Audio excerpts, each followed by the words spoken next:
love word art around our homes, on our walls, and we love to change it out, switch it up to maybe match our mood. Today's project makes that easier to do. Put up your favorite quote of the moment on a stylish scroll sign made from a roll of brown craft paper. Kristin Smith is the designer for us on this project. It's great to see you, great to have you. Thanks for having me back. So tell us more about what you've done here.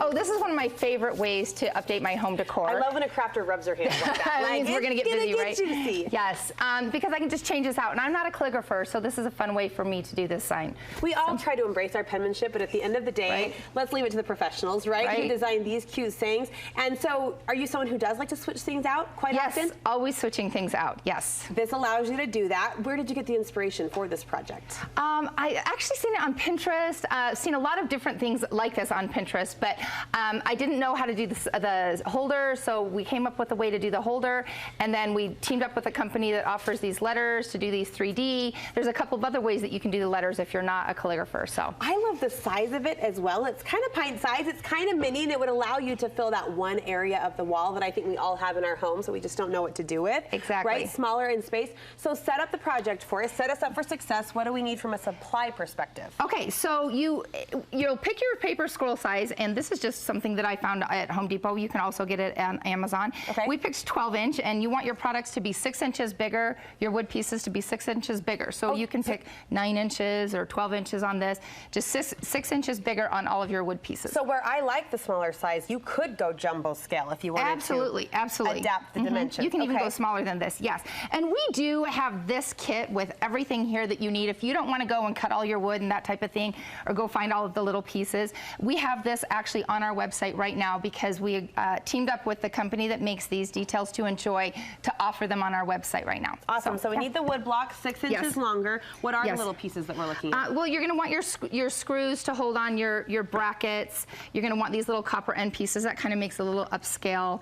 And these paper clips are just what we use because if you notice this sign right over here, I just take the sign off and paper clip a new one on instead of scrolling out my whole paper. That way I can save it to use it again. Oh, I like it. So you're repurposing these signs for different times, different seasons, different moods as women. Exactly. To cycle through. Exactly. Okay, pull us together on this. Okay, then. so we are going to faux stain it. We are not going to use a traditional stain, and the reason for that is because I can do it in any color. So I use chalk paint to do that, and we make all of our own chalk paint with BB Froche. So again, we can have it in any color. So if you want it in pink for the baby's room or navy or something like that, then you can do that. But it's a stain effect, so it's not so that it will kind of look like it's a stain, but you can do it in any color. A pink stain, a blue stain. Absolutely, yes. A green stain. Shall I keep going? No, let's get back so to I've already got my chalk paint mixed in, and into this paint, and so I'm just going to squeeze a little bit onto a foam tray. What's the ratio in that mixture? The directions are on the jar of chalk paint powder, so you only need to mix up just a little bit. But and then this is a fun way to do it. You don't have to have fancy brushes. Just cut up a couple of sponges. Okay. And put it in some water like this, and then squeeze the water onto your paint to kind of make it liquidy like that. So it's kind of drippy if you notice that. Okay. So super easy. Yep. Just swirl it around. And then you're just going to go back and forth on your board. So you go ahead and do it. Do it. Go for it. Halvesies. Oh, really? Yeah. See, mine's a little dark. Does it matter? Is there a way to lighten it up? No, watch. I'll show you. Oh, magic. She's got a wand in hand in the form of a rag. So you're just going to take a huck cloth. Now you want it to be lint-free so that you don't get any lint. What's a huck cloth? This is just a surgical huck cloth. So there's no lint on it. I've never heard it called that before. I know. You know, you've seen these in surgery. Every day. I'm not in surgery often, but okay. Yeah, so it doesn't have lint on it. That's the key, is you don't want to get any lint on your piece. But you notice when I wipe it, then I start to see some of that grain show through. Yeah, look how cool it picks up. That's always magic before my eyes, and I'm always impressed at that finish. So you'll want to do that with all of your pieces. Now I have one over here that I did a little bit earlier. And the key to doing a faux stain is actually waxing the finish. Okay. Because that's what's going to give it kind of that professional look. Yeah. So I'm just using a dark finishing wax, and this one is by BB Froche. You can use clear, you can tint your wax and that type of thing, but once you've got your faux stain dried, you're just going to go back and forth like this on your board. And I'll just do it on half like that so you can see. And you're gonna take a lint-free wax cloth. And Like you're gonna, a huck cloth? well, this right. Darn. Well, this one looks like a napkin, but it's not.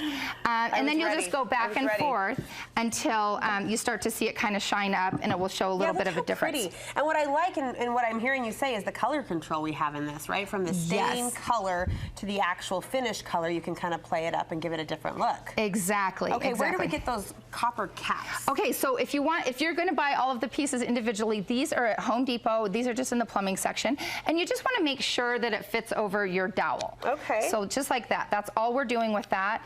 And you're just going to stick these pieces in here. Yep. And on the kit that we have, there's already holes pre-drilled, so that you just screw this in with your little screws. But yeah, if you just, you can also buy all of these pieces individually and cut them yourself. And how are you affixing the letters to the Check this out. This is amazing. This is a glue stick. That's all it is. So these little three-dimensional letters, right? Yeah. You're just going to glue stick the end of, or glue stick these on. I love the enthusiasm you brought to that kindergarten crafting tool. Well, because everybody has glue sticks, right? Yes. So, and then you're just going to glue it on to your paper scroll like this. And you could do the handwriting, and I know we're supposed to embrace our penmanship, like we said, but how fun with all of these great lettered sayings coming out for us. Would vinyl work? Absolutely. Now that's another option. So if you've got a silhouette or a cricket or something like that and you want to design on there, you can absolutely do that. Just use a heat transfer vinyl and you'll iron it on. And that one, of course, is not removable, so just scroll your sign out when you're ready for a new sign. But the nice thing about these two is these 3D letters, they pop off, so you can use them on a different sign if you want to as well. I like it. Kristin, thank you so much. Thank you for having me. Fun project to take on and allow us to switch up and change our decorating minds from time to time.